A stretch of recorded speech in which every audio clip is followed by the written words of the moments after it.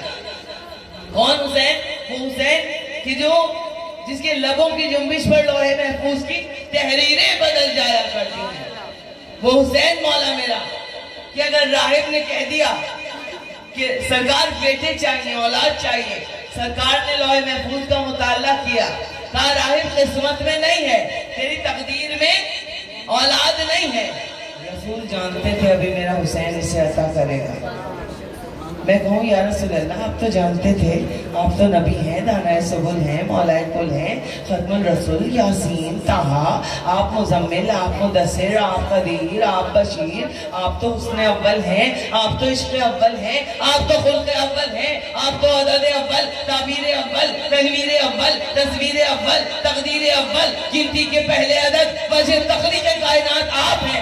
آپ تو جانتے تھے حسین عطا کرے گا، آپ نے پھر راہب سے کیوں فرمایا کہ تیری تقدیر میں نہیں ہے؟ تو رسول کا جواب یہی آئے گا کہ دنیا والوں کو یہ بتانا چاہتا تھا کہ جو چیز تقدیر میں نہ ہو وہ میرے شبیر سے مل جایا کرتی ہے۔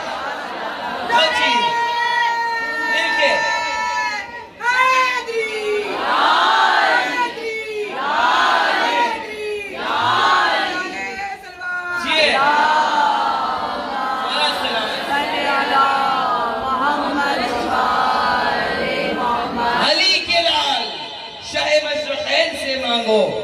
جناب فاطمہ کے نور عین سے مانگو۔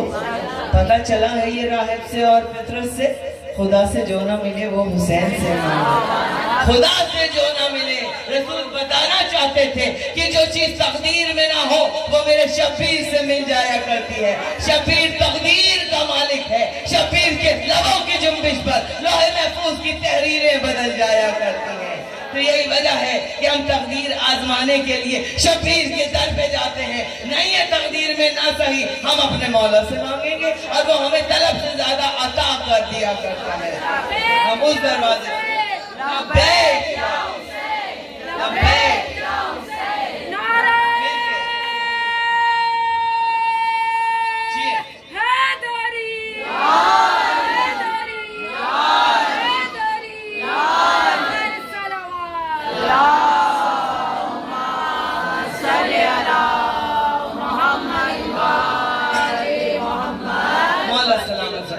تو ہم بڑے خوش نصیب لوگ ہیں، ہم تو دنیا کے سب سے زیادہ دولت مند لوگ ہیں، بڑے امیر لوگ ہیں، ہمیں دنیا کی کوئی پرواہ نہیں، دنیا کے تخت و تاج ہماری قدموں کی ٹھوکروں میں ہیں، ہم تو ایک کے در کے بھکاری ہیں۔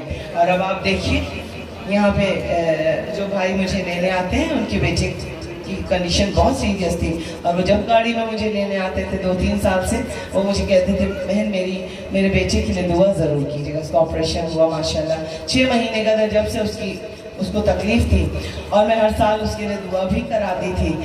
اور اس سال ماشاءاللہ وہ بیٹا میرے استقبال کے لیے گیٹ پہ چھوٹا سا کھڑا تھا، اور اس نے میرے سے ہاتھ ملایا، میں نے اسے دعائیں دی، اور ان کے بابا اور ماں نے کہا کہ ماشاءاللہ آپریشن کامیاب ہو گیا اور بالکل ہمارا بیٹا ٹھیک ہو گیا۔ تھوڑی سی چیزیں ہیں کہ کھانا وغیرہ ہضم نہیں ہوتا ہے، وہ ڈاکٹرز نے کہا وہ بھی وقت کے ساتھ ٹھیک ہو جائے گا انشاءاللہ۔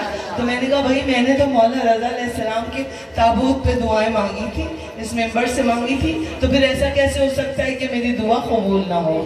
تو عزیزانو یقین کی منزلوں پہ مانگو، اور وہ دعا مانگے گا جو آج تک پوری نہ ہوئی ہو، اور جس کے لیے آپ کے دل میں بھی ہو کہ شاید یہ کبھی ہو ہی نہیں سکتا، وہ دعا مانگے، اپنے مولا پہ یقین رکھیں، اور آپ دیکھیں کیسے دعائیں پوری ہوتی ہیں۔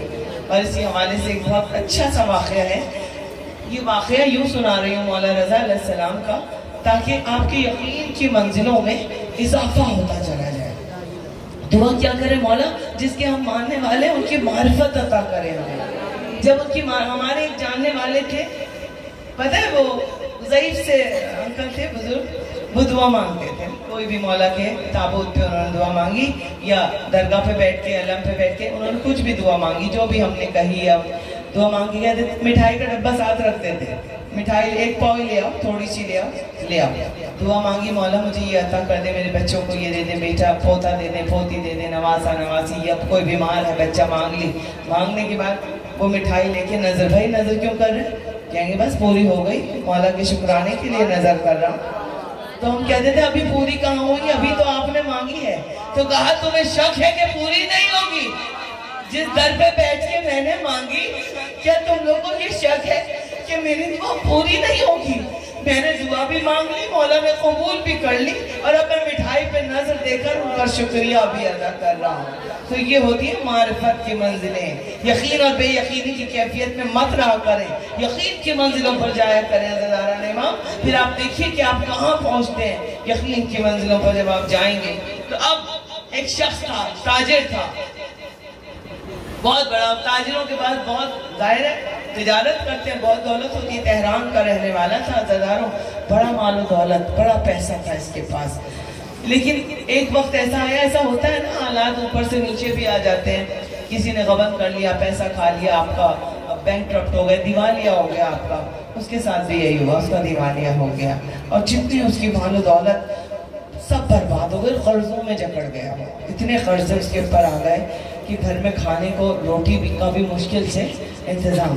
بہت رویا، اپنی زوجہ سے کہنے لگا میرے پاس تو ایک بھائی بھی نہیں ہے، تم کہیں سے پیسے جوڑ کے، اگر عورتوں کی عادت ہوتی ہے تھوڑا تھوڑا جمع کر کے رکھتی ہیں، کوئی تھوڑے بہت پیسے جوڑو اور پیسے جوڑ کے تھوڑے سے مجھے دو، میں مولا رضا علیہ السلام کے حرم میں جاؤں گا. اور اب سارے دروازے بند ہو گئے، کون میری مدد کرے گا اتنے پیسوں کی کہ میں قرضہ اتاروں؟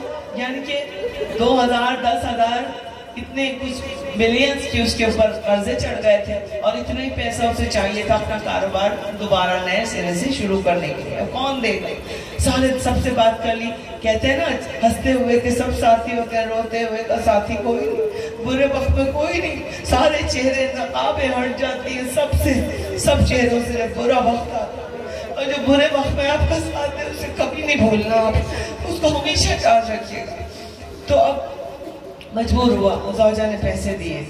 آیا امام علی رضا علیہ السلام کے روزے میں آیا، مشہد آیا تہران سے، اور آ کر اپنا سارا حال دیکھا. اس نے مولا کو سنا دیا، مولا رضا سارے دروازے بند ہو گئے، بس آپ کا دروازہ ہے مولا، میں تو برباد ہو گیا، قرضے چڑھ گئے مجھ پہ، اب یہ اتریں گے کیسے، اب ہوگا کیا کھانے کی، ایک وقت کی روٹی کی لالے پڑ گئے. مولا میری مدد فرمائیے. اب جالی کو پکڑا ہوا ہے اس نے، اور امام علی رضا کے حرم میں وہ رو رو کے دعائیں مانگ رہے ہیں.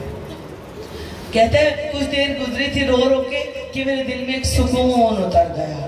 مجھے ایسا لگتا ہے نا جیسے ساری دعائیں قبول ہو گئی، بے فکری ہو جاتی ہے، ہم نے سب کہہ دیا مولا سے، سب کچھ قبول ہو گیا. کہتا ہے دل میں سکون اترا. بہت دیر بیٹھا مولا کے حرم میں، اپنی دعائیں مانگنے کے بعد جیسے ہی سکون ہوا تو مجھے لگا میری ساری دعائیں قبول ہو گئی. اب میں آیا باہر جہاں پہ وہ جوتے رکھتے ہیں نا آپ، تو وہ ٹوکن دیتے ہیں آپ کو.